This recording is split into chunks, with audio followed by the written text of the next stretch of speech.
ओम श्री गणेशाय नमः।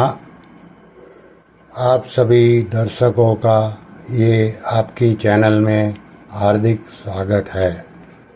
आप सभी गीता प्रेमी भक्तों को सादर प्रणाम के साथ जय श्री कृष्ण।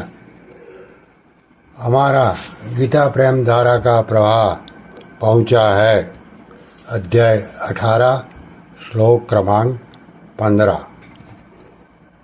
ओम श्री परमात्मने नमः। श्री भगवानुवाच शरीरवाङ् मनोभिः यत्कर्म प्रारभते नरः न्याय्यं वा विपरीतं वा पंचैते तस्य हेतवः। अर्थात मनुष्य शरीर, वाणी और मन के द्वारा शास्त्र विहित अथवा शास्त्र विरुद्ध जो कुछ भी कर्म आरंभ करता है उसके ये पूर्वोक्त पांचों हेतु होते हैं। अभी इसका विवेचन साधक संजीवनी के माध्यम से पीछे के यानी कि 14वें श्लोक में कर्मों के होने में जो अनिष्ठान, कर्मों के होने में जो अधिष्ठान आदि 5 हेतु बताए गए हैं वे पांचों हेतु इन पदों में आ जाते हैं। जैसे शरीर पद में अधिष्ठान आ गया, वाक पद में बहिकरण और मन पद में अंतःकरण आ गया। नरह पद में कर्ता आ गया और प्रारंभते पद में संपूर्ण इंद्रियों की चेष्टा आ गई। अब रही दैव की बात। यह दैव अर्थात संस्कार अंतःकरण में ही रहता है, परंतु उसका स्पष्ट रीति से पता नहीं लगता। उसका पता तो उससे उत्पन्न हुई वृत्तियों से और उसके अनुसार किए हुए कर्मों से ही लगता है।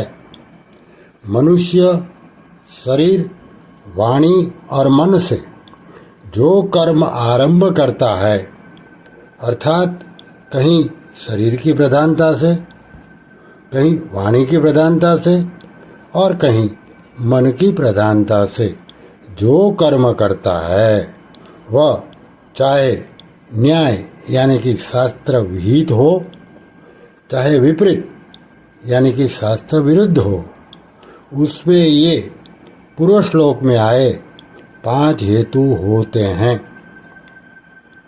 शरीर, वाणी और मन इन तीनों के द्वारा ही संपूर्ण कर्म होते हैं।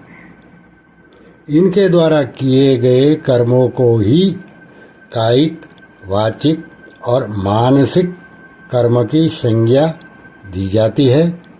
इन तीनों में अशुद्धि आने से ही बंधन होता है। इसलिए इन तीनों शरीर, वाणी और मन की शुद्धि के लिए 17वें अध्याय के 14वें, 15वें और 16वें श्लोक में क्रमशः कायिक, वाचिक और मानसिक तप का वर्णन किया गया है। तात्पर्य यह है कि शरीर, वाणी और मन से कोई भी शास्त्र निषिद्ध कर्म न किया जाए, केवल शास्त्र विहित कर्म ही किए जाएं तो वह तप हो जाता है।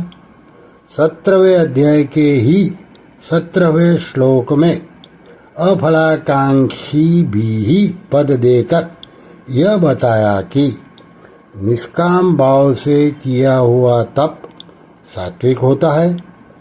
सात्विक तप बांधने वाला नहीं होता, प्रत्युत मुक्ति देने वाला होता है, परंतु राजस तामस तप बांधने वाले होते हैं। इन शरीर, वाणी आदि को अपना समझकर अपने लिए कर्म करने से ही इनमें अशुद्धि आती है। इसलिए इनको शुद्ध किए बिना केवल विचार से, बुद्धि के द्वारा सांख्य सिद्धांत की बातें तो समझ में आ सकती है, परंतु कर्मों के साथ मेरा किंचिन मात्र भी संबंध नहीं है, ऐसा स्पष्ट बोध नहीं हो सकता। ऐसी हालत में साधक शरीर आदि को अपना न समझे और अपने लिए कोई कर्म न करे तो वे शरीर आदि बहुत जल्दी शुद्ध हो जाएंगे। अतः चाहे कर्मयोग की दृष्टि से इनको शुद्ध करके इनसे संबंध जोड़ ले, चाहे सांख्य योग की दृष्टि से प्रबल विवेक के द्वारा इनसे संबंध तोड़ ले, दोनों ही साधनों में प्रकृति और प्रकृति के कार्य के साथ अपने माने हुए संबंध का विच्छेद हो जाता है और वास्तविक तत्व का अनुभव हो जाता है। जिस समष्टि शक्ति से संसार मात्र की क्रियाएं होती हैं, उसी समष्टि शक्ति से व्यष्टि शरीर की क्रियाएं भी स्वाभाविक होती हैं। विवेक को महत्व न देने के कारण स्वयं उन क्रियाओं में से खाना पीना, उठना बैठना, सोना जगना आदि जिन क्रियाओं का कर्ता अपने को मान लेता है, वहाँ कर्म संग्रह होता है, अर्थात क्रियाएं बांधने वाली हो जाती हैं। परंतु जहाँ स्वयं अपने को कर्ता नहीं मानता, वहाँ कर्म संग्रह नहीं होता, वहाँ तो केवल क्रिया मात्र होती है। इसलिए वे क्रियाएं फलोत्पादक अर्थात बांधने वाली नहीं होती। जैसे बचपन से जवान होना, श्वास का आना जाना, भोजन का पचना तथा रस आदि बन जाना आदि क्रियाएं बिना कर्तृत्वाभिमान के प्रकृति के द्वारा स्वतः स्वाभाविक होती हैं और उनका कोई कर्म संग्रह अर्थात पाप पुण्य नहीं होता। ऐसे ही कर्तृत्वाभिमान न रहने पर सभी क्रियाएं प्रकृति के द्वारा ही होती है, ऐसा स्पष्ट अनुभव हो जाता है। मन में राग, द्वेष, हर्ष, शोक आदि होना मानसिक कर्म है। न्याय्यम पद का अर्थ है सात्विक कर्म, शास्त्र विहित कर्म अथवा शुभ कर्म। विपरीतम पद का अर्थ है राजस तामस कर्म, शास्त्र निषिद्ध कर्म अथवा अशुद्ध कर्म। न्यायम वा विपरीतिम वा पदों का तात्पर्य है मात्र कर्म। श्री कृष्ण शरणं मम, श्री कृष्ण शरणं मम, श्री कृष्ण शरणं मम।